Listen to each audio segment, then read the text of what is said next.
So we just slip the front fender and the fender braces on.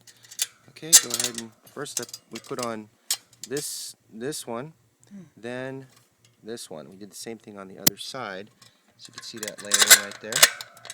Okay, now we're going to take this and put everything up into the springer fork.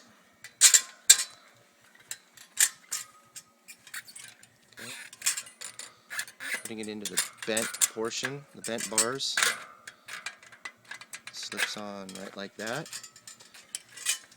Okay. Now, taking the lock washer, putting it on.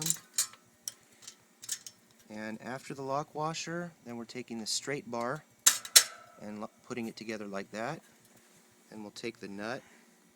Go ahead. Put the nut on there. And then do the same thing on the other side.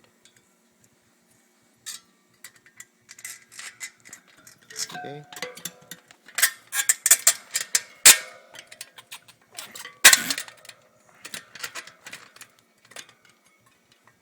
First we put it into the bent bar. Now we're putting on the lock washer.